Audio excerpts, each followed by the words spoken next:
ज्यावेळी आपण बिझनेसमध्ये आलो, त्याच्या आधी तुमचं बॅकग्राऊंड काय होतं किंवा तुम्ही काय करत होतात? फर्स्ट माझी BSc ॲग्री झालेली 12वी नंतर आणि मी अगदी जवळून पाहिलेलं आहे कष्ट कशा पद्धतीने केलं जातं किंवा मेहनत कशा पद्धतीने शेतकऱ्यांच्या नशिबाला लाभलेली आहे. हो. सर तुम्ही म्हणत असता, की योग्य मेंटर उशिरा भेटला. जर तो तुम्हाला आधीच भेटला असता, तर आज बालाजी कदम हे नाव कुठपर्यंत असतं? जर मला योग्य वेळेवर मिळालं असतं तर कदाचित अजून मी 5-6 देशामध्ये एक्सपोर्ट केलो असतो आणि माझे लॉसेस न झाले असते लॉसेस झाले नसते. सर सुरुवातीला कोणकोणत्या अडचणी आल्या? म्हणजे वेगवेगळे प्रॉब्लेम असतात. तसं तुमच्या बाबतीत काही झालं का? एक्सपोर्टमध्ये मेन प्रॉब्लेम म्हणजे बायर फाइंडिंग, बायर न मिळणे वेळेवर, म्हणजे प्रोडक्ट फाइंड आउट न करणे किंवा माझा फर्स्ट 1-2 महिन्यात तर टाईम प्रोडक्ट फायनलाइज करण्यामध्ये गेला. माझी पहिली शिपमेंट ऑनियन आणि ग्रीन चिली यामध्ये होती आणि 70% ॲडव्हान्सवर होती आणि 70% हे प्रोडक्ट आपले ॲग्रिकल्चर एक्सपोर्ट होतात.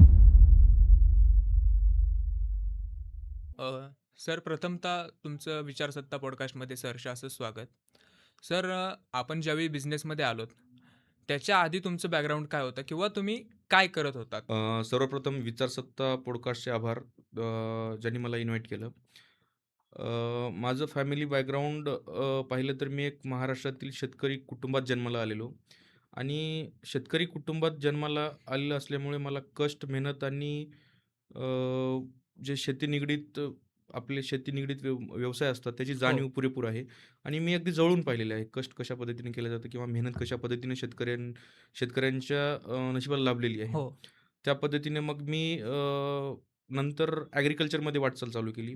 फर्स्ट माझी BSc ॲग्री झालेली 12वी नंतर. त्यानंतर ॲग्रिकल्चरमध्ये एक शेतीशी निगडीत असल्यामुळे एक स्वप्न व्हिजन असं होतं की माझं आपले शेतात पिकणारे प्रोडक्ट म्हणजे जे शेतीमाल आहे, तर जागतिक लेव्हलला, जागतिक मार्केट लेव्हलला पोहोचवलं पाहिजे. त्यामुळे मग मी ॲग्रिकल्चर इंडस्ट्रीमध्ये वर्क करायला चालू केलं. नंतर मग शेतीमालाला इंटरनॅशनल मार्केट ॲनालिसिस करायला चालू केलं. तिथून माझा प्रवास स्टार्ट झाला एक्सपोर्टबद्दल. सर प्रत्येकजण जो काही ज्यावेळी बिझनेसमध्ये येत असतो, त्यावेळी प्रत्येकजण काहीतरी अनुभव घेत असतो किंवा त्या क्षेत्रामध्ये काम करत असतो. तशा पद्धतीने तुमच्या बाबतीत काही झालं का? माझ्या बाबतीत अनुभव ट्रेनिंग हे आमचा संघर्ष होता. कारण मी खेडेगावातला असल्यामुळे हे आमच्या नशिबालाच लाभलेलं की हो. संघर्ष आणि कष्ट ह्या गोष्टीतून मी शिकलेलो आणि त्यातूनच ह्या सगळ्या गोष्टी पुढं एक्सपोर्टबद्दल घडल्या. सर तुम्ही वेळोवेळी म्हणत असतात, की योग्य मेंटर तुम्हाला उशिरा भेटला. जर तोच पटकन आधीच मिळाला असता, तर आज बालाजी कदम हे नाव कुठपर्यंत गेलं असतं किंवा बालाजी कदम हे नाव कुठं असतं? फर्स्ट तर योग्य मेंटॉर जर वेळेवर मिळाला असता तर जे लॉसेस झाले हो. किंवा ज्या गोष्टी आम्ही लेट चालू केलं, ह्या गोष्टी पहिलं चालू झाल्या असते. योग्य मेंटॉर वेळेवर मिळणं म्हणजे आपला प्लॅटफॉर्म सिक्युअर करणं आणि जर मला योग्य वेळेवर मिळालं असतं, तर कदाचित अजून मी 5-6 देशामध्ये एक्सपोर्ट केलो असतो आणि माझे लॉसेस न झाले असते. लॉसेस झाले नसते. सर सुरुवातीला कोणकोणत्या अडचणी आल्या? म्हणजे ज्यावेळी आपण बिझनेस मराठी माणूस बिझनेस ज्यावेळी चालू करतो, त्यावेळी हं, कुठेतरी आर्थिक मदत त्याला कमी पडते किंवा हं, हं. काही वेगवेगळे प्रॉब्लेम असतात. तसं तुमच्या बाबतीत काही झालं का? फर्स्ट तर आर्थिक मदत तर म्हणजे आर्थिक प्रॉब्लेम तर हा होताच हो. आणि महाराष्ट्रातील शेतकऱ्याचा मुलगा हं, म्हटल्यानंतर तो हं. तर राहणारच आहे. एक्सपोर्टमध्ये मेन प्रॉब्लेम म्हणजे बायर फाइंडिंग, बायर न मिळणे वेळेवर आणि प्रोडक्ट म्हणजे प्रोडक्ट फाइंड आउट न करणे किंवा माझा फर्स्ट 1-2 महिन्यात तर टाईम प्रोडक्ट फायनलाइज करण्यामध्ये गेला. त्यानंतर मग योग्य कंट्रीशी निगडीत झाल्यानंतर, योग्य बायरशी निगडीत झाल्यानंतर मग योग्य प्रोडक्ट फाइंड आउट केला. फर्स्ट याच गोष्टी आले की एकतर आर्थिक परिस्थिती होती, म्हणजे फंडचा इश्यू होता हं. आणि बायर न मिळणे. या 2 गोष्टी फेस कराव्या लागल्या आणि जसं आपण पाहिलं की एक्सपोर्ट इंडस्ट्रीमध्ये बायर मिळतात, पण फ्रॉड असतात. त्यामुळं जेन्युइन बायर फाइंड आउट करणं हा मोठा रिस्क होता. सर सर्वात पहिला एक्सपोर्टमध्ये मोठी ऑर्डर कोणती मिळाली किंवा ती कोणती होती? फर्स्ट मला ॲग्रिकल्चर निगडीत प्रोडक्ट जे आहेत, तेच प्रोडक्टबद्दल ऑर्डर मिळाला. माझी पहिली शिपमेंट ऑनियन आणि ग्रीन चिली यामध्ये होती आणि 70% ॲडव्हान्सवर होती आणि UAE कंट्रीसाठी ऑर्डर हं, मला हं. फर्स्ट ऑर्डर मिळालेली. सर आपला हा व्यवसाय एक्सपोर्टमध्ये कोणत्या-कोणत्या देशांमध्ये गेलेला आहे आणि किती मोठ्या प्रमाणात आपण एक्सपोर्ट करतोय? आज Venkaiah foods private limited 15 plus कंट्रीजमध्ये एक्सपोर्ट करते आणि UAE कंट्रीजमध्ये व्यंकय्या फूड्स ट्रेडिंग LLC या नावाने फर्म आपलीसुद्धा कंपनी आहे. आणि 15+ देशामध्ये आज वर्क चालू आहे आपलं आणि व्यंकय्या फूड्स एक्सपोर्टच नाही तर सोर्सिंगसुद्धा करते. म्हणजे एखादे एक नवीन एक्सपोर्टर असतील तर त्यांना प्रोडक्ट फायनलाईज करण्याचा प्रॉब्लेम किंवा त्यांना प्रोडक्ट पर्चेसिंग करायचं असेल तर आपण त्यांना सोर्सिंगसुद्धा करून देतो. सर, इम्पोर्ट एक्सपोर्ट हा व्यवसाय कुठेतरी लोकांचा एक संभ्रम आहे, की तो फक्त मोठ्या लोकांचा किंवा मोठ्या कंपन्यांचा व्यवसाय आहे. तसं तुमच्या बाबतीत काय आहे? काय सांगाल? नक्कीच गैरसमज आहे. कारण एक्सपोर्ट म्हणजे हे मोठं मिथ्य आहे, की मोठे लोक करू शकतात. आज जर आपण पाहिलं तर 70% जे एक्सपोर्टर आहेत, ते नॉर्मली खेडेगावातून आलेले आहेत आणि एक गरीब फॅमिलीतून आलेले आहेत आणि 70% हे प्रॉडक्ट आपले ॲग्रीकल्चर एक्सपोर्ट होतात. हं, त्यामुळं अगदी छोट्या खेड्यातला सुद्धा मुलगा एक्सपोर्टर बनू शकतो. अगदी छोट्या गावातून सुद्धा एक्सपोर्टर तयार होऊन नक्कीच. आपल्या गावात जे पिकणारे प्रॉडक्ट आहेत, ते सुद्धा आपण एक्सपोर्ट करू शकतो. म्हणजेच की 70% जे जनरेशन आहे हो. किंवा नवीन एक्सपोर्टर आहेत, हे मिडल क्लास फॅमिलीतून आले आहेत. मोठे उद्योगपती किंवा करोडोपती याच्यातून नाही आहे, तर एक मिडल क्लास फॅमिलीतून आलेले आहेत आणि त्याचं एक ज्वलंत उदाहरण पाहिलं तर मी स्वतः आहे. एका शेतकऱ्याच्या मुलाला सुद्धा कोट्यवधीचा बिझनेस चालू करता येऊ शकतो. त्याचंच तुम्ही एक उदाहरण आहात आणि व्यंक्या फूड्स कंपनीच्या माध्यमातून मोठ्या प्रमाणात तुम्ही युवकांना किंवा लोकांना रोजगार देण्याचं काम केलेलं आहे. सर, जर एखाद्या ग्रामीण भागातल्या मुलाला किंवा युवकाला जर एक्सपोर्ट बिझनेसमध्ये यायचं असेल, तर त्याच्यासाठी तुम्ही काही गाईडन्स करता का? किंवा त्याला काही मदत करता का? त्यासाठी एक मी ज्या फॅमिलीतून आलो आहे, शेतकरी कुटुंबातून मी हो. आलेलो आहे आणि संघर्ष आम्हाला माहिती आहे. त्यामुळं मी चळवळ चालू केलेली आहे, मी उद्योग मित्र नावाने. तर त्या चळवळी थ्रू आम्ही जे नवीन एक्सपोर्टर आहेत किंवा नवीन स्टुडंट आहेत, हं. तर त्यांना चं गाईडन्स करण्याचं काम करतो. त्यांना प्रॉपरली बायर फाइंडिंग कशी करायची, प्रोडक्ट फायनलाईज कशा पद्धतीने करायचं, परत CHAचा रोल काय असतो, परत फ्रेट फॉरवर्डर काय असतात, लॉजिस्टिक काय असतं, डॉक्युमेंटेशन काय असतं, हं. या सगळ्या गोष्टी आम्ही देण्याचं काम करतो, मी उद्योग मित्र या प्लॅटफॉर्म थ्रू. सर, जर एक्सपोर्ट बिझनेस मला चालू करायचा असेल, तर किती मोठ्या प्रमाणात मला भांडवलाची गरज लागेल? अगदी तुम्ही 5,000 पासून सुद्धा स्टार्ट करू शकता. महत्त्वाचं म्हणजे आपल्याजवळ भांडवल जर नसेल, तर आपण सर्व्हिस द्यायला चालू करू शकतो. अच्छा. म्हणजेच की आज मी एक्सपोर्ट इंडस्ट्रीमध्ये एकाचे डॉक्युमेंटेशन काढून काढून काढून द्यायचे म्हणजे आम्ही 10,000 चार्जेस पे करतो. माझी हं. कंपनी 10,000 चार्जेस पे करते. तेच की त्याला ऑल इन वन सेटअप करून देते. तसं मग आपल्याकडे जर फंडचा इश्यू असेल, तर आपण डॉक्युमेंटेशनपासून स्टार्ट करू शकतो. जे नवीन एक्सपोर्टर आहेत, ज्यांना डॉक्युमेंटेशनची आवश्यकता आहे, त्यांना आपण डॉक्युमेंटेशन बनवून फंड म्हणजे जमा करू शकतो. आपण कॅपिटल जमा करू शकतो आणि दुसरं म्हणजे रिसर्च रिपोर्ट आहे. जे नवीन एक्सपोर्टर आहेत त्यांना हो. वेळ नसतो. मग आपण त्यांच्यासाठी त्यांच्या प्रॉडक्टबद्दल आणि कंट्रीबद्दल कुठे एक्सपोर्ट करायचं आहे त्याबद्दल आपण त्यांना रिसर्च रिपोर्ट तयार करून त्या रिसर्च रिपोर्टचे 10,000 सुद्धा आपण चार्ज घेऊ अच्छा. शकतो. त्यातून आपली जर्नी स्टार्ट होऊ शकते. हो. म्हणजे झिरो इन्व्हेस्टमेंट पासून सुद्धा आपण एक्सपोर्ट इंडस्ट्रीमध्ये वर्क करू शकतो आणि एक्सपोर्टर बनू शकतो. हां, एवढंच आहे की स्टार्टिंगला मोठ्या शिपमेंटची आपण विजन न पाहता छोट्या स्मॉल मर्चंट एक्सपोर्टरपासून स्टार्टअप करू शकतो. जसं की आम्ही सोर्सिंग करून देतो. सोर्सिंगसुद्धा करून देऊ शकतो आपण. म्हणजे झिरो इन्व्हेस्टमेंटपासून सुद्धा तुम्ही एक्सपोर्टर बनू शकतो. फक्त तुमचं व्हिजन क्लिअर असलं पाहिजे आणि मेहनत करण्याची तयारी पाहिजे तुमच्यामध्ये. अच्छा. सर, तुमचा असा एखादा अनुभव आहे का, की एक्सपोर्टमध्ये कुठेतरी आपण त्यावेळी कमी पडलो किंवा त्या पद्धतीने पुन्हा झालं नाही पाहिजे? हो, नक्कीच.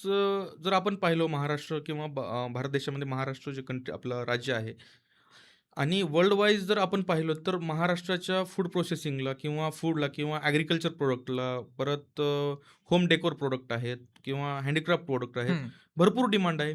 आपल्याला फक्त फाईंड नाही करता येत आणि हे एक मिथ्य आहे की सगळ्यांच्या डोक्यामध्ये एक्सपोर्ट बिझनेस हा करोडपती व्यक्ती करू शकतो. हो. त्यामुळे मग इथं कुठेतरी आपण कमी पडतो आणि व्यवस्थित प्लॅटफॉर्मशी आपण जोडल्या जात नाही. सिस्टम आपण ॲनालिसिस करत नाही.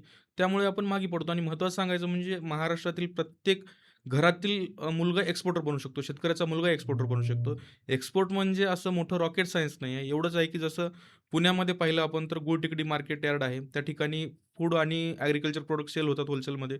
त्याचप्रकारे नॅशनल लेव्हलला एक मार्केट यार्ड आहे. आपले प्रॉडक्ट नॅशनल लेव्हलला सेल करणे हा महत्त्वाचा म्हणजे हाच जे प्लॅटफॉर्म आहे एक्सपोर्ट निर्यात करणे. हो. त्यात एवढंच आहे की फक्त ते प्लॅटफॉर्म ॲनालिसिस करणे, योग्य प्लॅटफॉर्म पकडणे आणि डॉक्युमेंटेशन व्यवस्थित हाताळणे. यामध्ये महत्त्वाचा विषय डॉक्युमेंटेशनचा असतो.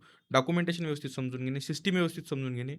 अगदी कोणीही एक्सपोर्टर बनू शकतं. फक्त तयारी पाहिजे, मेहनत करण्याची, जिद्द पाहिजे, व्हिजन मोठं पाहिजे नक्कीच. आणि एक प्लॅटफॉर्म जे की सिस्टम म्हणतो आपण, सिस्टम जाणून घेण्याची तयारी पाहिजे. नक्कीच आणि त्याच्यासाठी एक मार्गदर्शक सुद्धा चांगला पाहिजे. जर एखाद्याने इम्पोर्ट एक्सपोर्टचा बिझनेस चालू केला, तर त्याच्याकडनं कोणत्या गोष्टी टाळल्या गेल्या पाहिजेत, की जेणेकरून तो अपयशी ठरणार नाही किंवा त्याचा त्या क्षेत्रामध्ये लॉस होणार नाही? काय सांगाल? तर ज्या प्रकारे नवीन जर कोणी एक्सपोर्टर बनत असेल किंवा हो, एक्सपोर्ट इंडस्ट्रीमध्ये वर्क करत असेल, तर फर्स्टला मोठी ऑर्डर टाळली पाहिजे आणि फ्रॉड बायर्सशी कनेक्ट होणं टाळलं पाहिजे आणि महत्त्वाचं म्हणजे डॉक्युमेंटेशन व्यवस्थित समजून घेतलं पाहिजे. यामध्ये सर्वात मोठा फ्रॉड व्यक्ती हे असतात की फ्रॉड प्लॅटफॉर्म आपण स्टार्टिंग केल्यानंतर फ्रॉड बायरशी कनेक्ट होतो. हो. जसं की मी माझी पहिली शिपमेंट योग्य गेली, सेकंड शिपमेंटला मला 72 लाखाचा लॉस आला. त्या लॉसेसमधून कव्हर होण्यासाठी मला कंटिन्यू सातत्य लागलं. म्हणजे याचा अर्थ आहे की आपण फ्रॉड लोकांशी टाळलं पाहिजे. जसं की सप्लायरसुद्धा फ्रॉड असू शकतो, सी-एच-एसुद्धा फ्रॉड असू शकतो हो. आणि बायरसुद्धा फ्रॉड असू शकतो. त्यामुळं आपला रिसर्च हा परफेक्ट पाहिजे. त्यामध्ये जेन्युइन व्यक्ती आपल्याला कनेक्ट झाले पाहिजे आणि हं. आपलं रिसर्च जेन्युइन व्यक्तीला फाइंड करण्यामध्ये हवं आहे. अच्छा. सर, मी अनेक ठिकाणी ऐकतोय, की इम्पोर्ट-एक्सपोर्ट क्षेत्रामध्ये सुद्धा एजंट्स वाढतायत. तर एजंट्सचा रोल काय असतो? किंवा ते कशा पद्धतीने काम करतात एक्सपोर्ट बिझनेसमध्ये? एजंटचा रोल म्हणजे एक थर्ड पर्सन असतो, जे अच्छा. की आपले प्रॉडक्ट जर समजा आपल्याला UAE कंट्रीमध्ये एक्सपोर्ट करायचं असेल, तर त्या कंट्रीमध्ये तो आपल्याला बायर फाइंडिंग करतो आणि प्रॉडक्ट अच्छा. फायनलाईज करून देतो, की या प्रॉडक्टची डिमांड आहे आणि या बायरशी तुम्ही कनेक्ट करू शकता. अगदी एजंटसुद्धा फ्रॉड जर तुम्हाला हो, मिळत असेल, हो. तर मग तुम्ही लॉसमध्ये जाणार. नक्कीच. एजंट अगर फ्रॉड नसेल, तर तुम्ही पहिली शिपमेंट एजंट थ्रू करू शकता हां. आणि तो तुमचा थर्ड पर्सन बनू शकतो आणि त्यामध्ये जसं की समजा आपण त्यांना एक 3% कमिशन देत असेल हां, किंवा हां. एजंटला, तर मग तुम्ही बाकीच्यावर प्रॉफिट तुम्ही कमवू शकता. सर, आता मला हा प्रश्न प्रामुख्याने विचारावासा वाटतो. तुम्ही पण शेतकरी आहात, मी पण शेतकरी आहे.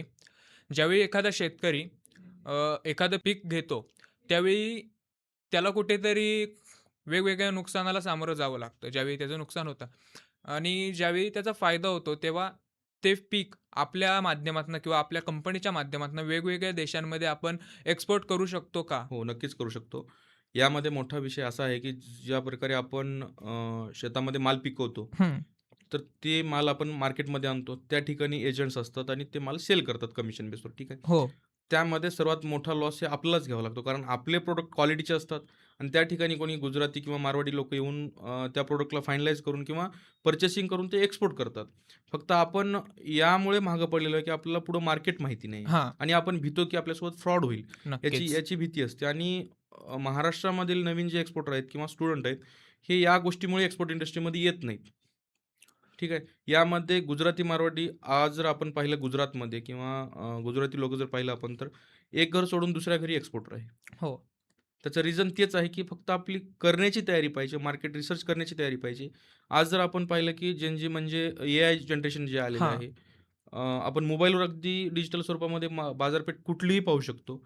ज्या प्रकारे आपण रील्स स्क्रोल करतो त्याच प्रकारे जर मार्केट एनालिसिस चालू म्हणजे मार्केट एनालिसिस जर चालू केलो आपण, हं. तर निश्चितपणे एक्सपोर्टर बनू शकतो आणि आपला प्रॉडक्ट आपण एक्सपोर्ट करू शकतो. सर, ज्यावेळी तुम्ही एक्सपोर्ट बिझनेसमध्ये आलात, त्यावेळी तुम्ही नंतरनं वेंक्या फूड नावाने एक कंपनीसुद्धा स्थापन केली. ही कंपनी स्थापन करण्याची मुख्यतः गरज काय होती किंवा कशा पद्धतीने तुम्ही ही कंपनी स्थापन केली? तर ज्यावेळी मी एक्सपोर्ट इंडस्ट्रीमध्ये आलेलो, त्याच्या अगोदर माझं फॅमिली बॅकग्राऊंड शेतीच हं. आणि त्यामुळे ॲग्रीकल्चर शॉप होते माझे नक्कीच. आणि एक लहानपणापासून संघर्ष पाहिला आपण शेतकऱ्यांचा किंवा आई-वडिलांचा. त्यामुळे आपल्याला त्या गोष्टीची जाणीव होती, की आपले प्रॉडक्ट इंटरनॅशनल लेव्हलला गेले पाहिजे आणि एक विजन मोठ्या प्रमाणात होतं. तर व्यंकय्या फूडची निर्मिती त्याच्यातूनच झाली, की माझे पिकल्स मॅन्युफॅक्चरिंग कंपनी आहे. हं. फर्स्ट आणि होममेड पिकल्स म्हणजे माझी आई आईच्या हाताला पिकलची चव होती व्यवस्थित आणि ड्राय पिकल म्हणजे एकदम प्युअर ऑर्गॅनिक. हं. त्यातून मग वडिलांचं नाव व्यंकटराव. त्यासाठी माझ्या कंपनीचं नेम व्यंकय्या असं पडलेलं आणि जे संघर्ष आम्ही शेतकरी फॅमिलीतून असल्यामुळे पाहिलेला जे संघर्ष होता आपला, त्यामुळे माझ्या कंपनीचं नाव पण त्याच ठिकाणून आलं पाहिजे. या थ्रू मी कंपनीची ओपनिंग केली व्यंकय्या फूड्स या नावाने. आजपर्यंत वेंक्या फूड्स कंपनीची उत्पादनं आत्तापर्यंत कोणत्या-कोणत्या देशांमध्ये तुम्ही एक्सपोर्ट केलीत? आज Venkaiah foods middle east all कंट्रीजमध्ये एक्सपोर्ट करते. अच्छा. परत युरोप कंट्रीजमध्ये एक्सपोर्ट चालू आहे आपला. परत थायलंड चालू आहे, मलेशिया चालू आहे, सिंगापूर चालू आहे, परत आपलं लंडनसुद्धा चालू आहे. त्या कंट्रीजमध्ये यूकेमध्ये सुद्धा आपले प्रोडक्ट चालू आहेत. सर तुमच्या अनुभवाप्रमाणे फूड बिझनेसमध्ये मोठं आव्हान कोणतं असतं? फूड बिझनेसमध्ये मोठं आव्हान जे शेल्फ लाईफ असते हां. किंवा आपण प्रोडक्ट लॅबोरेटरीमध्ये टेस्टिंग करत नाही. ते सर्वात मोठे आव्हान असतं. कारण आपण ज्या प्रकारे पॅकेजिंग करतो किंवा एक्सपोर्टसाठी मटेरियल रेडी करतो, मग त्याची शेल्फ लाईफ आपल्याला ठरवणं किंवा जर कंट्री मिडल ईस्ट असेल, तर 5 दिवसामध्ये अगदी प्रोडक्ट पोहोचवतो. तेच जर प्रोडक्ट आपल्याला युरोपियन कंट्रीजमध्ये पाठवायचं असेल, तर 15 ते 20 दिवस लागतात. मग त्या कूलिंगला किंवा त्या कोल्डमध्ये आपले प्रोडक्ट व्यवस्थित जातील का, पोहोचतील का, हे आपल्याला पाहणं गरजेचं असतं. आणि आपल्या प्रॉडक्टची लॅबोरेटरी टेस्ट म्हणजे जसं की एस-जी-एस लॅब टेस्टिंग आहे इंटरनॅशनल, एस-जी-एस लॅब टेस्टिंग. त्या थ्रू जर आपण फूड प्रोसेसिंग म्हणजे फूड प्रोसेसिंग हो. जसं की पिकल्स आहेत, तर मग त्या थ्रू आपण त्याची लॅब टेस्टिंग करून त्याची शेल्फ लाईफ आपण म्हणजे पाहू शकतो आणि त्याप्रकारे आपण एक्सपोर्ट करू शकतो. फर्स्ट हे येतं की त्याची शेल्फ लाईफ आपण किती दिवस आहे किंवा किती प्रमाणात आहे, हे जाणून घेणं खूप गरजेचं असतं. सर एखाद्या तरुणाने फूड बिझनेस चालू केला, तर तो यशस्वी कसा ठरू शकतो? फूड ब्रँड तो कोणता फूड पर्चेस करतोय किंवा कोणता फूड ब्रँड करतोय, यावर निगडीत आहे की एक्सपोर्टमध्ये कशाप्रकारे वर्क करू शकतो. तुम्ही त्याला योग्य पद्धतीने मार्गदर्शन करू शकता का? बिलकुल, ज्या प्रकारे आम्ही चळवळच चालू केलेली आहे, त्यासाठीच की मराठी शेतकऱ्यांची मुलं आहेत किंवा मराठी शेतकरी आहेत, यांच्यासाठीच आपण चळवळ चालू केलेली आहे, की अगदी शेतातला माल किंवा त्यांचे जे फूड आहेत, तर प्रोसेसिंग करून ते एक्सपोर्ट करतील, या थ्रूच आपण चळवळ चालू केली, त्यांना प्लॅटफॉर्म देण्यासाठी. एखाद्या शेतकऱ्याला जर त्याचं उत्पादन किंवा त्याचं जे काही पिकवलेलं असेल, ते एक्सपोर्ट जर करायचं असेल, तर व्यंक्याच फूड्स कंपनीचा उपयोग तो कसा करून घेऊ शकतो? व्यंकय्या फूड्स हा असा प्लॅटफॉर्म आहे, की तुम्हाला अगदी पर्चेसिंगपासून म्हणजे सोर्सिंगपासून तर सेलिंगपर्यंत हं. ऑल इन वन सिस्टीम तुम्हाला पाहायला मिळते. जसं की ग्रीन चिली असेल, तर हां. सोर्ससुद्धा आम्ही करून देतो आणि मिडल ईस्ट कंट्रीमध्ये माझी कंपनी असल्यामुळे Venkaiah foods trading L-L-C company दुबईमध्ये असल्यामुळं आम्ही सेलसुद्धा करून देतो. म्हणजे अगदी ऑल इन वन प्लॅटफॉर्म आम्ही अच्छा. व्यंकय्या फूड्स प्रोव्हाईड करण्याचं काम करतो आणि मी उद्योग मित्रा थ्रू आपण चळवळी थ्रू त्यांना त्या गोष्टी शिकवण्याचं काम करतो. म्हणजे जसं की डॉक्युमेंटेशनचा पार्ट आहे, बायर फाइंडिंगचा पार्ट आहे हां. किंवा नंतर मग लॉजिस्टिकचा पार्ट आहे आणि हे एक वेगळ्या पर्सनला, वेगळ्या फ्रॉड बायरला कनेक्ट होऊन लॉसेस म्हणजे घेतील की आम्ही घेतलेलं आहे. त्या थ्रू आम्ही Venkaiah foods trading L-L-C company चालू केलेली आहे, की अच्छा. त्यांना फ्रॉड बायर न मिळाले पाहिजे म्हणून. आपण सोर्सिंग पण करून देतो, मेंटरशिप पण करतो आणि त्यांचं मटेरियल सेलसुद्धा करून देतो. व्यंक्याच फूड कंपनीमध्ये आत्ता किती लोकं काम करतायत? Venkaiah foods trading L-L-C, Venkaiah food private limited Indian या कंपनीमध्ये 32% वर्क करत आहेत. ज्यावेळी एखादा तरुण एक्सपोर्ट बिझनेसमध्ये येतो, त्यावेळी भविष्यात कधी जर त्याचा लॉस झालाच, तर गव्हर्नमेंट थ्रू त्याला काही मदत मदत केली जाते का? कारण वेगवेगळ्या पॉलिसीज आज गव्हर्नमेंट थ्रू बिझनेस क्षेत्रामध्ये सुद्धा आणल्या जात आहेत. काय सांगाल? हा महत्त्वाचा प्रश्न आहे, की नवीन एक्सपोर्टर आल्यानंतर त्यांना जर फ्रॉड बायर मिळाले हां. किंवा त्यांची शिपमेंट पोहोचल्यानंतर कंटेनर बायरजवळ पोहोचल्यानंतर बायर पेमेंट वेळेवर देत नाही किंवा प्रोडक्ट खराब निघाला असं सांगतो, तर त्यावेळेस आपलं गव्हर्नमेंट म्हणजे ई-सी-जी-सी संस्था आहे आपली ई-सी-जी-सी, हं. ती संस्था त्यांना पॉलिसी प्रोव्हाईड करते. त्यामध्ये 90 to 95% क्रेडिट आपल्याला ई-सी-जी-सी काढून देतो बायरवर. त्या अगोदर आपल्याला ई-सी-जी-सीला इन्फॉर्म करावं लागतं, की मी ह्या बायरशी हे शिपमेंट करतोय. तर यावर मला पॉलिसी पाहिजे. मग त्या हो. पॉलिसीची नॉर्मली फीस असतात ₹500 टू ₹10,000 पर्यंत आपल्या शिपमेंट व्हॅल्यूवर. मग त्याप्रमाणे जर आपण पॉलिसी घेतली, तर मग आपल्याला निश्चितपणे आपले लॉस होत नाहीत किंवा आपल्याला आपला फंड गव्हर्नमेंट प्रोव्हाईड करून देतो. सर तुम्हाला एक्सपोर्ट बिझनेसमध्ये मोठा अनुभव आहे. तुमच्या अनुभवाप्रमाणे आत्तापर्यंतचा असा कोणता अनुभव आहे का, की तो कधीही विसरता येणार नाही असा? आजपर्यंतचा अनुभव म्हणजे मी फर्स्ट टायमिंगला जेव्हा शिपमेंट केली, तर फ्रॉड कशाप्रकारे होऊ शकतं. माझी पहिली शिपमेंट ॲडव्हान्सवर झाली आणि सेकंड टाईमला सेम बायरला, त्याच बायरला मी शिपमेंट केली आणि माझे प्रॉडक्ट एक टॉप क्वालिटीची होती. मी हं. शेतकरी फॅमिलीतून आल्यामुळं मला शेतीचे प्रॉडक्टची जाणीव ऑलरेडी आहे. तर माझी क्वालिटी व्यवस्थित होती. मग त्यांनी मला 5 कंटेनरची ऑर्डर दिली. 5 ते 6 कंटेनरची ऑर्डर दिली आणि ते मी फुलफिल करण्याचं काम केलं. कारण एक्सपोर्ट इंडस्ट्रीमध्ये आपण ऑर्डर फुलफिल करणं इम्पोर्टंट हं, असतं. हं. बायर जर जेन्युइन असेल तर. मग त्यांनी मला फर्स्ट टायमिंगला 2 कंटेनरचे पेमेंट व्यवस्थित दिलं. प्रॉफिट पण व्यवस्थित झालं. सेकंड टाईमला मी 5 ते 6 कंटेनर त्याच्या पी-ओवर लोड केलं आणि त्यावेळेसच माझा सर्वात मोठा लॉस झाला आणि सर्वात मोठा आपण ज्यावेळेस लॉसेस जातो किंवा मोठं संकट येतं, त्या हं. थ्रूच आपल्याला मार्ग मिळतो. म्हणजे संकट येणं हा यशाचा पहिला मार्ग असतो. अपयश येणं हा यशाची पहिली पायरी असते. त्या नक्कीच. थ्रूच माझा सेकंड टायमिंगला लॉस मोठा झाल्यामुळे मग मी तिथून माझा प्रवास स्वतः कंपनी ओपन करणे किंवा स्वतः प्लॅटफॉर्म चालू करून सेल करणे. मी जसं फसलोय तसं दुसरा व्यक्ती फसला नाही पाहिजे. त्यासाठी मी त्या कंट्रीमध्ये कंपनी चालू केली आणि आता स्वतः सेलसुद्धा त्या कंट्रीमध्ये मीच करतो. इथून अच्छा, पाठवतो मीच, इम्पोर्टर पण मीच आहे, एक्सपोर्टर पण मीच आहे. तो माझा आयुष्यातला अच्छा. सगळ्यात मोठा पॉइंट होता. मोठा एक्सपोर्ट अनुभव आहे इंडस्ट्रीमध्ये तोच मोठा तुमचा. अनुभव होता. आणि सर तुम्ही सुरुवातीलाच सांगितलंत, की कोट्यवधी रुपयांचा तुमचा लॉस झाला होता. त्याच्यातनं तुम्ही स्वतःला कशा पद्धतीने सावरलात तर तो? यामध्ये एक महत्त्वाचा पॉइंट असा आहे, की आपण एक्सपोर्ट इंडस्ट्रीमध्ये असू दे किंवा अदर इंडस्ट्रीमध्ये किंवा कुठल्या बिझनेसमध्ये एक आपल्याकडे महत्त्वाची गोष्ट असली पाहिजे पेशन्स. हं. पेशन्स जर असतील तर तुमचे लॉसेस रिकव्हर होतात. मग माझा लॉस झाल्यानंतर मी त्या प्रकारेच मार्केट रिसर्च केलं, की लॉस कशामुळे झाला किंवा आपल्याला फ्रॉड व्यक्ती कनेक्ट कसा झाला किंवा आपण मराठी व्यक्ती कशाप्रकारे आपण फसल्या गेलो. आजही पाहिलं तर रोज फ्रॉड केसेस होतात आणि पाहायला मिळतात. मग आपण कशाप्रकारे न फसलं पाहिजे आणि जर मी त्यातून जर माघार घेतली असती तर माझा लॉस निघाला नसता. हो. त्यामुळं मग मी रिसर्च केलं आणि सातत्याने ती शिपमेंट फिरवण्याचं काम केलं. त्यामध्ये रिसर्च करण्याचं काम केलं. त्यातून माझी लॉसेस रिकव्हर झाली आणि आज मोठ्या प्रमाणामध्ये एक्सपोर्ट चालू आहे. अच्छा. सर अनेक ठिकाणी मी ऐकतोय किंवा पाहतोय, की एक्सपोर्ट बिझनेसमध्ये रेंटवरती कंटेनर घेऊन रेंट ॲग्रीमेंट करून वेगवेगळ्या कंपनींना एक्सपोर्ट बिझनेससाठी ते कंटेनर लावले जातात. तर ती प्रोसेस कशी असते आणि कशा पद्धतीने त्या सगळ्या गोष्टी केल्या जातात? तर म्हणजे आता हा विषय आहे करोडपतींचा. हो. हा विषय शेतकरी मुलांचा नाही आहे. कारण एका कंटेनरची आपण जर व्हॅल्यू पाहिली तर कंटेनर आपल्याला 6,00,000 म्हणजे 6,00,000च्या वरून मिळतात. अच्छा. जसं की रेफ्रिजरेटर अलग आहेत, परत नॉन पेरिशेबलचे अलग आहेत.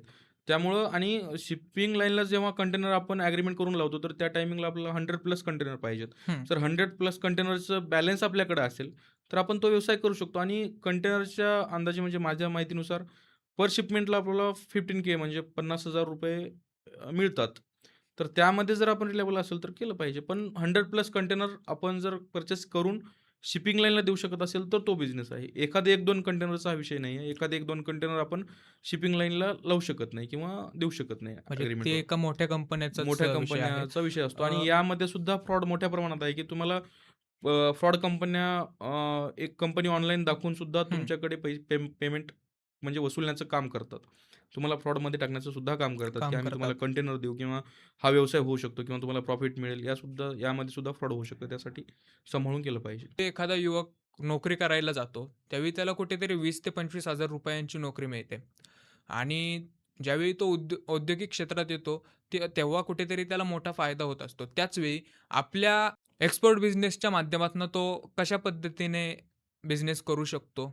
किंवा तुम्ही कशा पद्धतीने त्याला गाईड कराल? तर जसं की आता मी व्यंकय्या फूड्सची माझी फर्म आहे हं. आणि मी उद्योग मित्राची चळवळ या नावाने चळवळ चालू केली मी. त्यातून तुम्ही जो कोणी स्टुडंट नवीन शिकणारे असतील, इच्छुक असतील, तर त्या थ्रू त्यांनी सिस्टम शिकू शकतात आणि माझा ऑगस्टमध्ये इव्हेंट आहे आणि त्या एका दिवसामध्ये मी बायरसुद्धा बोलवणार आहे माझे, हां. जे कनेक्टिंग आता इंटरनॅशनल बायर आहेत. परत सप्लायर, परत मॅन्युफॅक्चरर, परत ट्रेडर, मर्चंट एक्सपोर्टर, अच्छा. परत सी-एच-ए, फ्रेट फॉरवर्डर, लॉजिस्टिक आणि सप्लायर महत्त्वाचे म्हणजे पॅकेजिंग फूड करून देणारे. तर ऑल इन वनचा मी एक महोत्सव ठेवलेला आहे, की ते एका दिवसामध्ये ऑल इन वन सिस्टम शिकलं पाहिजे मुलगा आणि त्यातून तो एक्सपोर्ट जर्नी त्याची चालू केली पाहिजे आणि त्या थ्रू तो आमच्याशी कनेक्ट होऊ शकतो. आणि जसं की सोर्सिंग करून देतो आम्ही मटेरियल सोर्सिंगसुद्धा आम्ही करून देतो आणि त्याला जर अनुभवायचं असेल एखाद्या स्टुडंटला तर दुबईमध्ये सुद्धा वर्क करू शकतो. हो. दुबईमध्ये सुद्धा माझी कंपनी आहे. त्या ठिकाणी सुद्धा तो कंटेनर पाठवून किंवा म्हणजे प्रॅक्टिकल वर्क करू प्रॅक्टिकल शकतो. करू शकतो आणि महत्त्वाचं म्हणजे एक्सपोर्ट इंडस्ट्रीमध्ये थेरॉटिकलपेक्षा प्रॅक्टिकल नॉलेज खूप इम्पोर्टंट आहे. ज्यावेळी हो. प्रॅक्टिकल नॉलेज तुम्ही घ्याल, तर मग एक्सपोर्ट इंडस्ट्रीमध्ये तुम्ही प्रॉफिट कमवू शकता. थेरॉटिकल नॉलेजनं ओन्ली ऑन लॉसेस मिळतात हे कन्फर्म. सर एक्सपोर्ट बिझनेसमध्ये युवकांना माहिती मिळावी, की तो कशा पद्धतीने केला जातो, त्याच्यामध्ये काय-काय असतं, कसा केला जातो, कुठपर्यंत केला जातो, कशा पद्धतीने केला जातो, हे युवकांना कळावं किंवा विद्यार्थ्यांना कळावं, यासाठी तुम्ही एक इव्हेंट ऑर्गनाईज करताय, त्याची माहितीसुद्धा लोकांना कळली पाहिजे. त्यामुळे आपण हे सुद्धा आपल्या पॉडकास्टमध्ये घेऊयात. आपल्या इव्हेंटच्या माध्यमातून आपण कोणतं ज्ञान अ, मुलांना देणार आहोत, काय सांगाल? तर या फेस्टिवलमध्ये जसं मी सांगितलं, की मॅन्युफॅक्चरर, मर्चंट ट्रेडर, ट्रेडर, हां. Exporter plus C H A, freight forwarder, logistic म्हणजे जे इम्पोर्टंट पार्ट असतो, जे प्रॅक्टिकल आपल्याला पाहायला प्रॅक्टिकल अनुभवायला पाहिजे किंवा हाताळायला पाहिजे, ते हं. आपण थेरॉटिकल नॉलेज घेतो ऑल इन वन ठिकाणी. तर आपण त्या एका दिवसामध्ये सगळे एका प्लॅटफॉर्मवर आणतोय आणि प्रत्येकाचा रोल काय किंवा आपण काय केलं पाहिजे, आपण प्रॅक्टिकल नॉलेज कशा पद्धतीने कनेक्ट केलं पाहिजे. जसं की सप्लायर आहे, तर सप्लायरमध्ये मग आपण काही प्रॉडक्ट इन्व्हाईट करतो. त्याची पॅकेजिंग कशा पद्धतीने, त्याची क्वालिटी काय? परत फ्रेट फॉरवर्डर आहे, तर त्याचा रोल कोणता आहे? सी-एच आहे, तर मग डॉक्युमेंटेशन कशा पद्धतीने करतो किंवा आपण डॉक्युमेंटेशन कशा हाताळली पाहिजे? आणि माझं डायरेक्ट कन्व्हर्शन म्हणजे मी इंटरनॅशनल मार्केटमध्ये कशा पद्धतीनं सेल करतो प्रॉडक्ट आणि त्या ठिकाणी रिक्वायरमेंट काय? ह्या सगळ्या गोष्टी एका दिवसामध्ये आपण अनुभवायला कव्हर मिळेल. करू. या एक्सपोर्ट बिझनेस इव्हेंटच्या माध्यमातून तुम्ही युवकांसाठी एक मोठी अपॉर्च्युनिटी तुम्ही घेऊन येत आहे. हा एक्सपोर्ट बिझनेस इव्हेंट लोकांना कळावा, यासाठी तुम्ही कसं काय काम करताय किंवा कशा पद्धतीने लोकांपर्यंत घेऊन जाताय? माहिती म्हणजे फर्स्ट तर कसं आहे, की आपण कुठलाही बिझनेस करण्याच्या ऐवजी किंवा आपलं जर व्हिजन असेल एक्सपोर्ट इंडस्ट्रीमध्ये येण्याचं. आता मोठ्या प्रमाणामध्ये कसं असते आपल्या माइंडसेटमध्ये भरपूर कल्पना असतात. हो. पण जोपर्यंत आपण ॲक्शन घेत नाही, तोपर्यंत जोपर्यंत आपण ॲक्शन घेत नाही तोपर्यंत तुम्हाला काही मिळत नाही. अगदी कोणी आता नवीन स्टुडंट आहेत, त्यांनी 1 पाऊल जरी पुढे आलं तर आम्ही 100 पावलं पुढे यायची आमची तयारी आहे. त्या स्टुडंटला कनेक्ट होईपर्यंत तर म्हणजे प्रॅक्टिकल इव्हेंट असो किंवा आमचे ऑनलाईन क्लासेस असोत, कुठेतरी कनेक्ट व्हावं लागेल. हो. त्यावेळी तो मग इंडस्ट्री जाणू शकतो आणि कशा पद्धतीने एक्सपोर्ट करायचं किंवा आपण काय वर्क करू शकतो, या पद्धतीने ते आमच्याशी कनेक्ट होऊ शकतात. सर, आपला इव्हेंट कुठे असणार आहे? लोकेशन काय असणार आहे आपल्या इव्हेंटचं? पुण्यामध्ये. नक्कीच. पुण्यामध्ये लोकांना यायला खूप सोयीस्कर राहील आणि अ, बरेचशी मुलं आपल्याकडे इव्हेंटसाठी येतील. पुणे का लोकेशन आहे, की मराठवाडा, विदर्भ आणि पश्चिम महाराष्ट्र कनेक्टिंग सेंटर हं. पॉइंट आहे. त्यामुळं आपण पुणे निवडलेलं आहे आणि पुण्यामध्ये महत्त्वाचं पाहायचं म्हटलं तर इंजिनिअरिंग प्रॉडक्ट्स आपल्याला पाहायला मिळतात. त्यासाठी पुणे आपण फाइंड आउट केलेलं आहे.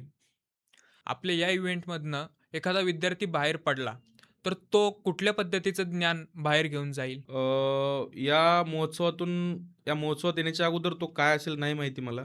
पण या महोत्सवातून जाताना 100% तो बिझनेसमॅन बनेल आणि तो याच धोरणीने जाईल, की तो जर्नी स्टार्ट करणार आणि एक्सपोर्टर बनणार आणि नक्कीच इव्हेंटमधून बाहेर पडते वेळेस तो माणूस वेगळा बनेल. म्हणजे तुम्ही याची गॅरंटीज देणार आहात. याची आम्ही गॅरंटी देतो. तो नक्कीच माणूस वेगळा बनून जाईल. सर, इथून पुढच्या 5 वर्षासाठी एक्सपोर्ट बिझनेसमध्ये तुमचं व्हिजन काय असणार आहे? इथून पुढं 5 वर्षासाठी माझं म्हणणं हे आहे, की मी स्वतःला उद्योगपती नाही पाहत. हं. म्हणजे मी स्वतःला एक्सपोर्टर नाही पाहत. माझं व्हिजन हे आहे, की एक ग्रुपिंग ज्या प्रकारे मी घडलोय, एक शेतकरी कुटुंबातून आलोय, मी घडलोय. तेच माझं व्हिजन आहे, की प्रत्येक महाराष्ट्रातील प्रत्येक शेतकऱ्याचा मुलगा एक्सपोर्टर बनला पाहिजे. नोकरी न करण्यापेक्षा, नोकरी करणाऱ्यापेक्षा नोकरी देणारा बनला पाहिजे. हो. हे माझं मोठं व्हिजन आहे आणि सगळ्यांना या एक्सपोर्ट इंडस्ट्रीमध्ये किंवा उद्योगामध्ये पुढं नेणं हे माझं पहिलं व्हिजन आहे. सर, एक्सपोर्ट बिझनेसमध्ये आल्याच्या नंतरनं विविध भागामध्ये तुम्ही फिरलेला आहात. कुठल्या देशामध्ये तुम्हाला असा वेगळा अनुभव आलाय? प्रत्येक कंट्रीचा वेगळा अनुभव असतो. अच्छा. प्रत्येक कंट्रीचा वेगळा अनुभव आणि वेगळे प्रॉडक्ट असतात. त्यामुळं आपण जसं की आज जर पाहिलं हं. मिडल ईस्टला जर पाहिलं आपण तर त्यांना चमक आहे त्यांच्याकडे. म्हणजे टुरिझमसाठी टॉप दुबई सिटी आहे राईट. तर त्यांना त्या ठिकाणी जे अन्न खातात किंवा ॲग्रीकल्चर प्रॉडक्ट लागतील असतील किंवा व्हेजिटेबल लागत असेल, हं, तर हं. ते त्या ठिकाणी म्हणजे हे करू शकत नाहीत किंवा त्यांची शेती नाही आहे त्यांच्याकडे. तर हे एक आपलं मोठं भाग्य आहे, की महाराष्ट्रातील प्रत्येक तरुणाचं किंवा शेतकऱ्यांचं, ज्या आपल्या महाराष्ट्रामध्ये प्रत्येक प्रॉडक्ट आपण पिकवलं जातं. प्रत्येक प्रॉडक्ट म्हणजे जे खाण्याच्या चीजपासून ते ऑल इन मल्टिपल. तर प्रत्येक प्रॉडक्ट आपल्या महाराष्ट्रामध्ये तयार होतो. हे आपलं मोठं भाग्य आहे आणि ज्या पद्धतीनं आम्ही बाहेर पाहतो की वेगळ्या कंट्रीजमध्ये अशी कुठली कंट्रीज नाही की जसं इंडियासारखी आहे. हं. इंडियामध्ये प्रत्येक प्रॉडक्ट मिळतो आपल्याला. भारतातनं कुठल्या संधी आहेत एक्सपोर्टसाठी? म्हणजे कुठला प्रोडक्ट जास्तीत जास्त भारतातनं एक्सपोर्ट होतोय? इंडियामधून जर आपण पाहिलं तर मग ॲग्रीकल्चर प्रॉडक्ट आहेत, हं. फूड प्रोसेसिंग प्रॉडक्ट आहेत, इंजिनिअरिंग गुड्स आहेत, परत होम डेकोरचे वस्तू आहेत, परत हँडीक्राफ्ट वस्तू आहेत. परत जर विदर्भ पाहिलं आपण तर बांबूची शेती केली जाते विदर्भामध्ये. तर बांबूपासून बनणारी चप्पल्स आहेत, ब्रश आहेत.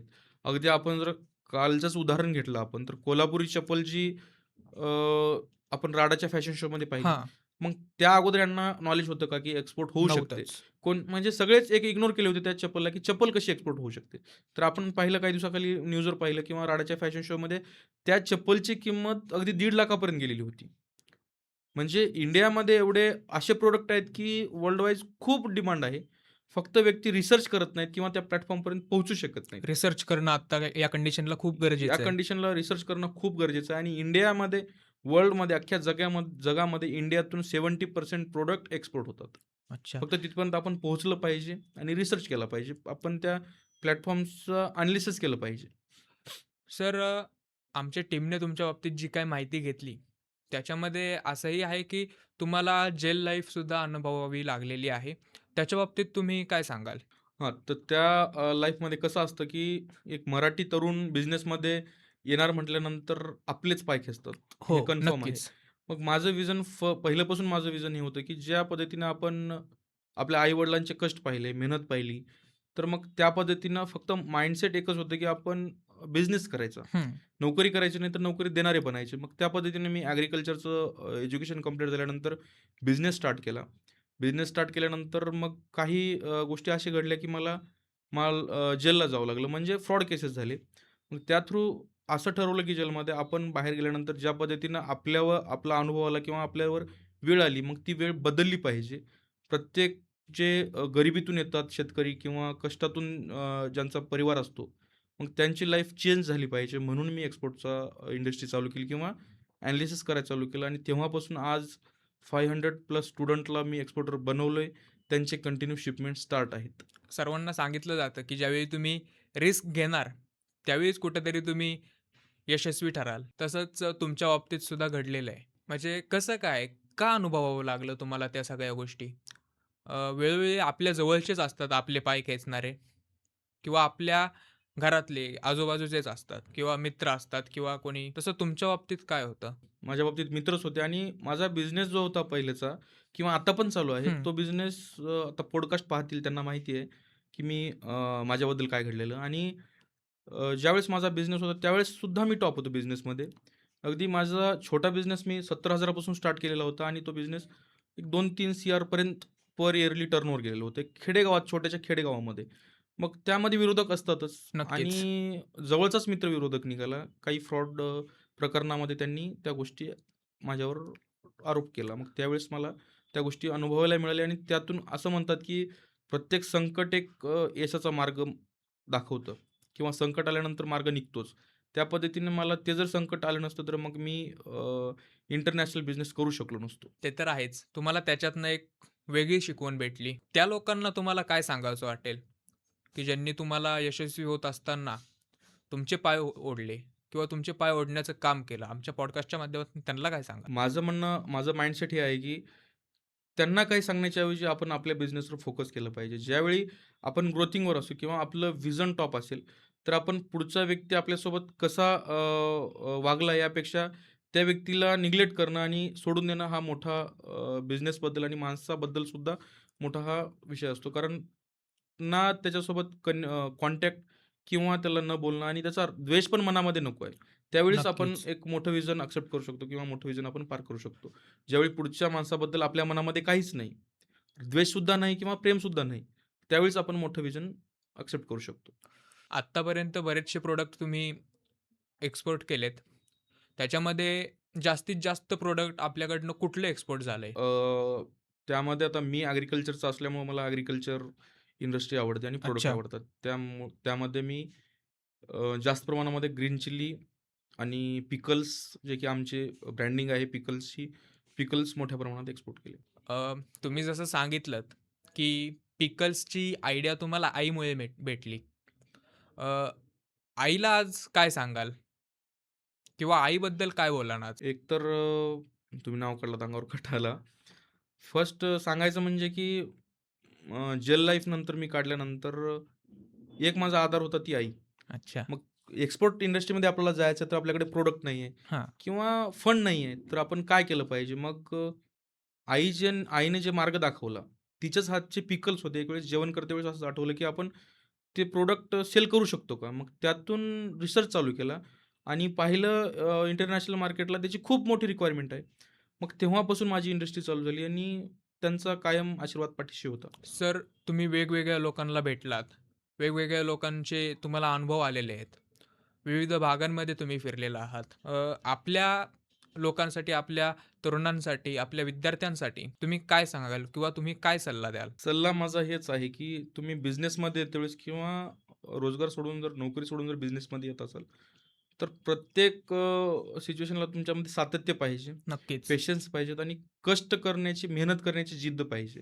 जर तुमची कष्ट करण्याची जिद्द असेल, मेहनत करण्याची जिद्द असेल, तर तुम्ही एक्सपोर्टर तर लहानशी गोष्ट आहे, पण कुठल्याही अचिव्हमेंट तुम्ही पार करू शकता. त्यासाठी तुम्हाला एकतर जिद्द पाहिजे, हो. मेहनत पाहिजे आणि कंटिन्यू प्रत्येक ह्याच्यामध्ये सातत्य पाहिजे. एक्सपोर्ट इंडस्ट्रीमध्ये सातत्य हे खूप मोठ्या प्रमाणात असतं. आता नवीन नोकरी सोडलेले माझे खूप मित्र आहेत आणि माझ्याशी कनेक्ट आहेत. तर ते एखाद्या बायरला 2 मेल किंवा 5 मेल किंवा 10 मेल किंवा WhatsAppला मेसेज किंवा Instaला मेसेज एक 10 प्लस झाल्यानंतर सोडून देतात, हं. इग्नोर करतात. पण रिअलमध्ये त्या ठिकाणून आपलं आपलं वर्क चालू होतं. रिअलमध्ये त्या ठिकाणून आपलं वर्क चालू होतं. त्यासाठी आपल्याला सातत्य खूप इम्पोर्टंट आहे.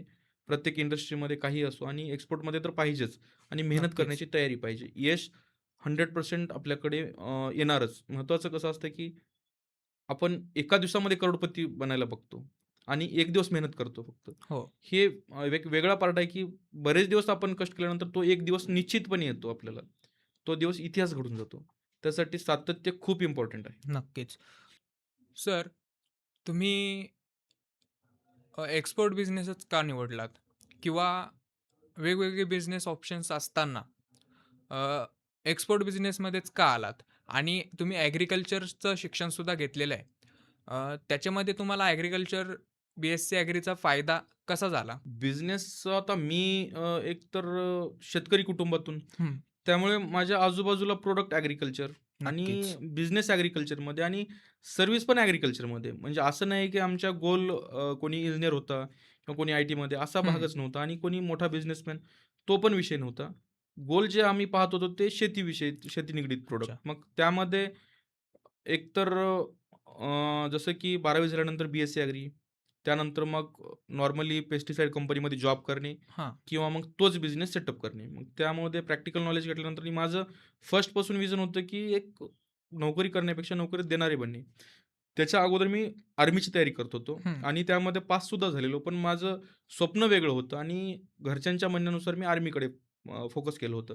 पण माझं विजन हेच होतं की मला एक बिझनेसमॅन बनायचं. हां. तेव्हा मग ॲग्रीकल्चरचा बिझनेस चालू केला. तेव्हापासून माझी इंडस्ट्री चालू झाली आणि माझ्यापुढं बरेच ऑप्शन नव्हते. एकच ऑप्शन होता ॲग्रीकल्चर बिझनेस. आणि त्याच्यामध्ये तुम्ही बी-एससी ॲग्रीचं शिक्षणसुद्धा घेतलेलं. हो. त्याचा उपयोग कसा झाला तुम्हाला? त्याचा उपयोग असा झाला, की आज मी जे बोलतोय किंवा जे तुम्ही पाहताय, हं, तर ते बी-एससी ॲग्रीचाच म्हणजे त्याचाच उपयोग आहे. कारण त्यातून आपल्या प्रॉडक्टचा रिसर्च करायला अनुभव मिळाला, की हो. प्रॅक्टिकल प्रॉडक्ट कशाप्रकारे उगवले जातात किंवा त्याला आपण कोणते पेस्टिसाइड यूज केले पाहिजे, कशा पद्धतीने केलं पाहिजे. तिथून नंतर मग त्याची पॅकेजिंग कशा पद्धतीने केली पाहिजे. जसं की आता पेस्टिसाइडचं माझं शॉप होतं. मग त्यामध्ये जे वर्कर किंवा एम्प्लॉयी होते जे आम्हाला प्रॉडक्ट पाठवायचे. मग त्यांची पॅकेजिंग कशा पद्धतीने होती. जे की प्रॉडक्ट आपला फायनलाईज होतो.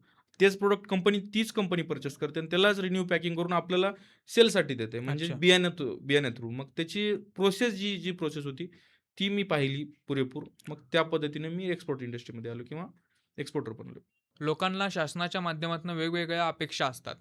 तसं उद्योजकांना काही अपेक्षा आहेत का सरकारच्या माध्यमातून? जसं की आपण रोड टॅप पाहिलं. एक्सपोर्ट केल्यानंतर रोड टॅप आहे. रोड टॅप आपल्याला गव्हर्नमेंट इन्सेंटिव्ह स्वरूपात देतं. परत इम्पोर्ट ड्युटी आहे. काही कंट्रीजमध्ये इम्पोर्ट ड्युटीसुद्धा आपल्याला फ्री मध्ये मिळतं किंवा आपलं गव्हर्नमेंट आपल्याला इम्पोर्ट ड्युटीसुद्धा माफ करतं. परत एम-एस-एम-ई योजना आहेत.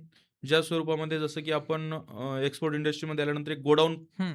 गोडाऊन जर आपल्याला पाहिजे असेल, तर गोडाऊन आपण एम-एस-एम-ई थ्रू पर्चेसिंग करू म्हणजे त्याच्या सबसिडी थ्रू आपण गोडाऊनसुद्धा खरेदी करू शकतो आणि एल-सीवर सुद्धा गव्हर्नमेंट आपल्याला बँक लोन देते किंवा गव्हर्नमेंट लोन देतं.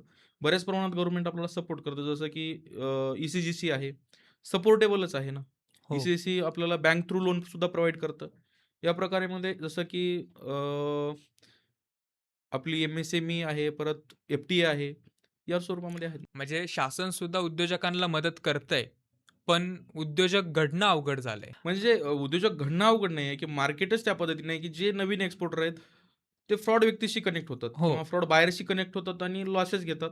मग ते त्या ठिकाणाहून बॅक रिव्हर्ट करतात म्हणजे बॅक बॅक जातात. त्यावेळेस त्यांचं असं म्हणणं असतं, की एक्सपोर्ट इंडस्ट्री लॉसेस आहे. पण ज्या पद्धतीने तुम्ही जर रिअलमध्ये एनालिसिस केलात, योग्य प्लॅटफॉर्मशी कनेक्ट झालात, तर तुमचा लॉस नाही मोठ्या प्रमाणात तुमचा बिझनेस घडू शकतो आणि बिझनेस बनू शकतो. तुम्ही एक्सपोर्टर बनू शकता. सोशल मीडियाच्या माध्यमातनं लोकांना वेगळी एक अपॉर्च्युनिटी मिळालेली आहे. तसं तुमच्या बाबतीत सोशल मीडिया काय आहे? किंवा सोशल मीडियाचा वापर तुम्ही कशा पद्धतीने करतात बिझनेसमध्ये? सोशल मीडिया थ्रू आता कसं आहे, की ज्या पद्धतीनं नवीन जनजी जर आपण पाहिलं तर रील्स स्क्रोल करतात. हां. त्याच पद्धतीनं आपण जर बाजारपेठ स्क्रोल करत राहिलो, प्रत्येक देशातली बाजारपेठ जर आपण ॲनालिसिस करत राहिलो, सोशल मीडियावर एआय एवढं टॉप आलेलं आहे, की आपल्याला अगदी 2 मिनिटामध्ये आज दुबईमध्ये काय मटेरियल सेल होतं किंवा किती प्रमाणात सेल होते, त्याची व्हॅल्यू काय किंवा किंमत काय, हे अगदी आपण मोबाईलवर पाहू शकतो. तर आपण सोशल मीडियावर दुसरे रील्स स्क्रोल करण्याच्या ऐवजी आपण बाजारपेठ ॲनालिसिस करणं आणि योग्य प्लॅटफॉर्म किंवा रोडमॅप चेक करणं हे गरजेचं आहे. तुम्ही एक हा जो एक्सपोर्ट बिझनेसचा इव्हेंट ऑर्गनाइज करताय, तो ऑर्गनाइज करण्यामागची कल्पना काय आहे? कल्पना माझी हीच आहे, की मी ज्या प्रकारे चळवळ चालू केलेली आहे, हं. तर महाराष्ट्रातील प्रत्येक घरात एक्सपोर्टर बनवणं हे माझं फर्स्ट विजन आहे. कसं असतं, की एक एक बिझनेसमॅन आणि 100 बिझनेसमॅन मिळून ग्रुप तयार करणं हे खूप इम्पोर्टंट असतं. एकटा व्यक्ती जास्त प्रमाणात जाऊ शकत नाही किंवा जास्त प्रमाणात एक्सपोर्ट करू शकत नाही. ग्रुपिंग जर चालू केलंत तुम्ही आणि ग्रुपमध्ये जर एक्सपोर्ट करायला चालू केलात, तर मग अगदी कुठलाही प्रॉडक्ट एक्सपोर्ट करू शकता. ज्या प्रकारे पहिला प्रश्न होता, की करोडपतीचं काय काम आहे? म्हणजे हां. करोडपतीच एक्सपोर्ट करू शकतात का? त्याच पद्धतीनं आपण जर 10 लोकं कनेक्ट झालो, 10 लोकं जर आपण एक्सपोर्टर बनलो किंवा एक्सपोर्ट आपल्याला कुठला प्रॉडक्ट पाठवायचा असेल, तर मग आपण नॉर्मली सुद्धा करोडोची शिपमेंट करू शकतो. करू आणि शकतो. माझं फर्स्ट विजन आहे, की पहिलं प्रत्येक घरामध्ये उद्योगपती बनवणं महाराष्ट्रामध्ये. कारण मी ज्या खेड्यातून आलेलो आहे, मराठवाड्यामध्ये जे माझं गाव आहे, खेड्यातून मी आलेलो आहे आणि दुष्काळग्रस्त जिल्हा माझा. नक्कीच. मग त्यातून एक असं अनुभवलं, की लहानपणापासून आपण संघर्ष पाहिला आणि मेहनत पाहिली आई-वडिलांची. तर हं. ती मेहनत, ती संघर्ष ज्या प्रकारे मी आज एक्सपोर्ट करतोय आणि माझी फॅमिली व्यवस्थित आहेत किंवा संघर्ष नाही मोठ्या प्रमाणात. तर त्याच प्रमाणामध्ये प्रत्येक स्टुडंटच्या म्हणजे मुलांच्या आई-वडिलांना मिळालं पाहिजे आणि प्रत्येकजण एक्सपोर्टर बनलं पाहिजे म्हणून आमचं विजन आहे. लोकं यशाच्या दिशेने जाण्यासाठी वेगवेगळी स्वप्न पाहत असतात. त्यांच्यासाठी एक्सपोर्ट बिझनेससुद्धा एक मोठी अपॉर्च्युनिटी आहे. हो, मोठ्या प्रमाणात अपॉर्च्युनिटी आणि स्वप्न पाहिलंच पाहिजे. पण स्वप्नासाठी आपली काम करण्याची तयारी पाहिजे. नक्कीच.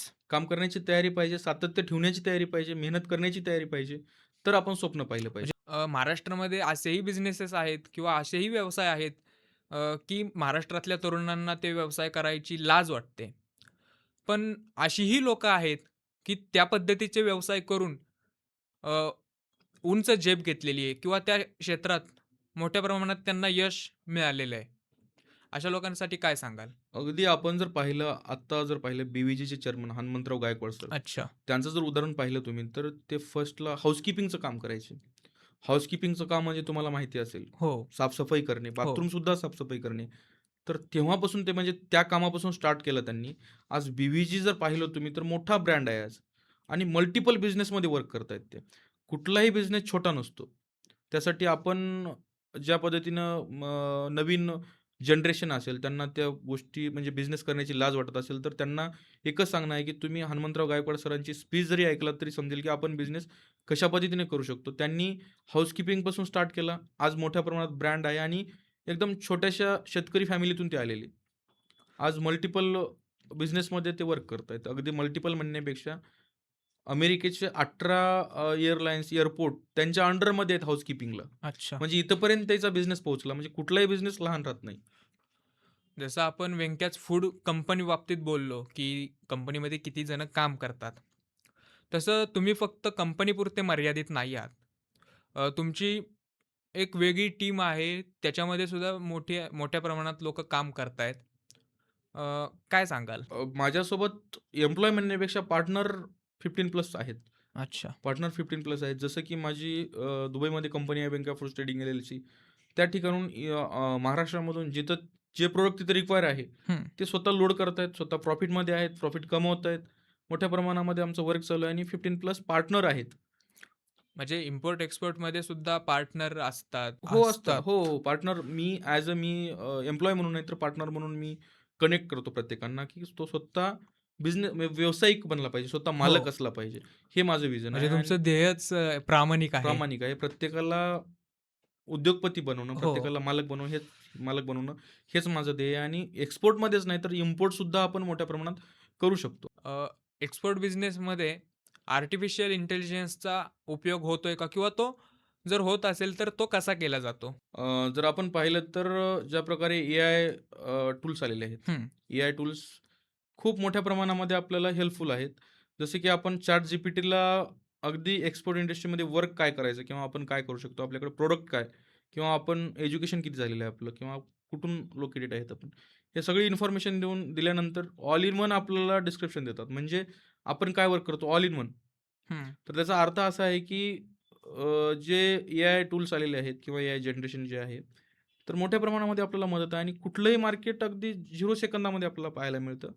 पूर्ण जसं की एआयला जर आपण आपले प्रॉडक्ट चांगले आणि वेबसाईटसाठी फॉर्मॅट दिला, तर वेबसाईट आपल्याला बनवून देतं. म्हणजे इथपर्यंत पोहोचलेलं आहे आपण. अच्छा. मेक इन इंडिया किंवा व्होकल फॉर लोकल याचा काही एक्सपोर्ट बिझनेससाठी फायदा आहे का? मेक इन इंडियापेक्षा मला तर वाटतं trusted by the world India. अच्छा. या टॅगला आणि या ब्रँडिंगला आपण महत्त्व दिलं पाहिजे आणि या ब्रँडिंगला घेऊन आपण चाललं पाहिजे. ज्यावेळी नॅशनल लेव्हलला वॉर चालू असतात, त्यावेळी एक्सपोर्ट बिझनेसमध्ये प्रॉफिट होतो की लॉस होतो? हा महत्त्वाचा प्रश्न आहे, की आता आपण पाहिलं वॉर सिच्युएशन हो, अजूनही चालू आहे. हो. तर यामध्ये एक्सपोर्ट इंडस्ट्रीमध्ये प्रॉफिट किंवा लॉस हे आपण सांगू शकत नाही. जसं की माझं वॉर मार्चमध्ये माझी कोकोनटची शिपमेंट होती. हं. माझी 22 दिरहमला लँडिंग कास्ट गेली आणि कोकोनटची 22 दिरहम लँडिंग कास्ट आणि 110 दिरहम मला सेलिंग रेट मिळाला. म्हणजे वॉर सिच्युएशन असो किंवा नसो, तुम्हाला एक्सपोर्टमध्ये प्रॉफिट आहे, फक्त प्लॅटफॉर्म योग्य पाहिजे आणि वॉर सिच्युएशनचा एक आपल्यासाठी म्हणजे हेल्पफुल पॉइंट हा आहे, की प्राइजेस वाढलेले आहेत. प्राइजेस वाढलेले भविष्यात आहेत हां. आणि त्या ठिकाणी जे एक्सपोर्टर रिस्क घेऊन एक्सपोर्ट करतील, हो. त्यांना ऑब्व्हियसली रेट चांगला मिळणारच आहे. मिळणं म्हणजे शक्यच आहे ना, मिळतंच. त्या ठिकाणी समजा मार्केटमध्ये जर आपल्याला पोमोग्रेनेट आहे, डाळिंब, जर 10 कंटेनरची रिक्वायरमेंट असेल आणि एकच कंटेनर गेला असेल, तर मग त्या कंटेनरला रिक्वायरमेंट असणारच आहे. प्राईस वाढणारच आहे. त्यामुळं वॉर सिच्युएशनचा फायदा झाला, लॉस नाही. भारताच्या एक्सपोर्ट बिझनेसमध्ये कोणते बदल दिसतील किंवा तुम्हाला कोणते बदल अपेक्षित आहेत? काय सांगाल? जर आपण पाहिलं हं. कोविड आला. त्या अगोदर आपल्या ॲग्रीकल्चरमध्ये एक्सपोर्ट नव्हता आणि हो. एक्सपोर्टचा एवढा हे पण नव्हता. तर तेव्हापासून वर्ल्डला समजलेलं आहे, की ॲग्रीकल्चर प्रॉडक्टमध्ये इंडिया किती टॉप आहे किंवा इंडियाचे प्रॉडक्ट कशा पद्धतीने आहेत. तेव्हापासून आपलं ॲग्रीकल्चर इंडस्ट्री म्हणजे ॲग्रीकल्चर प्रॉडक्ट एक्सपोर्ट व्हायला चालू झाले. आणि आज जर पाहिलं आपण 5 ते 7 वर्ष झालं कोविड आलेलं आहे आणि आज 90 प्लस इंडियाची प्रॉडक्टला फर्स्ट डिमांड असते. ऑल इन वन कंट्रीजमध्ये. जर दुबईचं मार्केट आपण पाहिलं तर फर्स्ट ज्यावेळेस ऑल इन वन कंट्रीचे पोमो येतात किंवा ऑनियन येतं, पण फर्स्ट प्रायोरिटी आपल्या प्रॉडक्टला दिली जाते. कुठल्या? इंडियाच्या. इंडियाच्या. तर कोविड टायमिंगला जसं आपण पाहिलं इम्युनिटीसाठी आपल्या इंडियामधले काही प्रॉडक्ट असतील किंवा काही फार्मास्युटिकल प्रॉडक्ट असतील, तर त्याची रिक्वायरमेंट जशी होती त्याचप्रमाणे भविष्यामध्ये सुद्धा फार्मास्युटिकल आहेत, होम डेकोरचे आहेत, परत फूड प्रोसेसिंग आहे आणि प्लस हँडीक्राफ्ट आहेत. ह्या प्रॉडक्टला भविष्यामध्ये खूप डिमांड असणार आहे आणि सर्व्हिसेसला. सर तुम्ही तुमचा मौल्यवान वेळ आम्हाला दिला आहे. सर मी आता शेवटचा प्रश्न विचारतो. अ, वेगवेगळी लोकं एक्सपोर्ट बिझनेस शिकवण्याच्यासाठी लाखोंचे चार्जेस घेत असतात.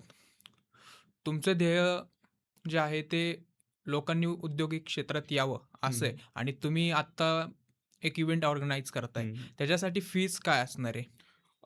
नॉर्मली एक म्हणजे सगळ्यांना शेतकऱ्यांची मुलं असतील किंवा नोकरी वर्ग असेल हां. किंवा आज मॅन्युफॅक्चरर असतील, तर सगळ्यांना एक सांगू इच्छितो, की ज्या पद्धतीने लाखो रुपये मार्केटमध्ये घेतात, त्या पद्धतीने लाखो रुपये लागत नाहीत एक्सपोर्ट इंडस्ट्रीमध्ये आणि प्रॅक्टिकल नॉलेज घेत चला. कारण थेरॉटिकल नॉलेजने एक्सपोर्टर बनत नाहीत आणि एक्सपोर्ट म्हणजे काय मोठं रॉकेट सायन्स नाही आहे.